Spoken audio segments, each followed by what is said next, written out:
Hey everyone, winter is upon us, and what that means is that a lot of you will be going outside and playing on the snow, snowboarding, Nordic skiing, alpine skiing, ice climbing, all right?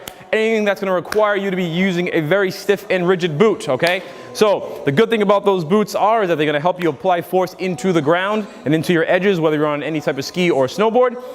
The downfall of that are it's going to keep your foot like this for a long period of time, which is going to have an effect on your arches as well as the front part of your tibia, okay? Your anterior tibialis or tibialis anterior, okay? So the reason why those boots are very stiff is to give you a lot of response and control when digging your edges into the snow, okay? Obviously more so in the Northeast because most of the time you're going to be sliding on ice or very, very hard corduroy. We don't have the benefit of out west where they've got a lot of powder, excuse me.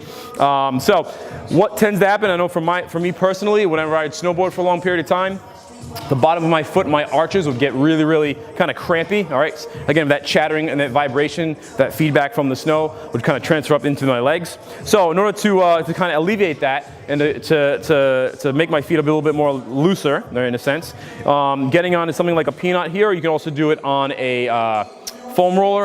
It's a little bit better with something a bit stiff like this. So rolling the bottom of the feet, flexing the toes up, trying to get all those muscles and everything kind of loosened up, okay?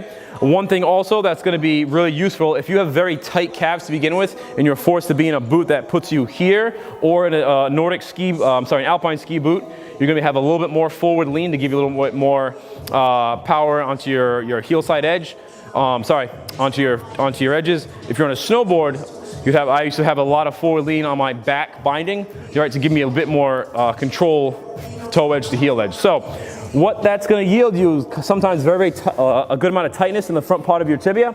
So getting right on the peanut here, again, you can do this on a foam roll. I like this product a bit better because you can actually get the bone of your tibia right in the center of this notch, and I can get the head right in through here, okay? So whenever I do this, I always feel my foot cramping, right? Indicates a little bit of tightness. So another thing you can also make sure that you're doing is prepping your body before you get on the slopes. Most people don't do that. Most people get in the car, drive 3, 4, 5 hours, get out of the car and hit the slopes because they want to be the first one on to get that quality snow. I know how it is. So warming up properly beforehand, doing what you would normally do before a training program session, could be a bit more abbreviated. What you can also do is, with one of these bands, is really get those hips fired up and warmed up.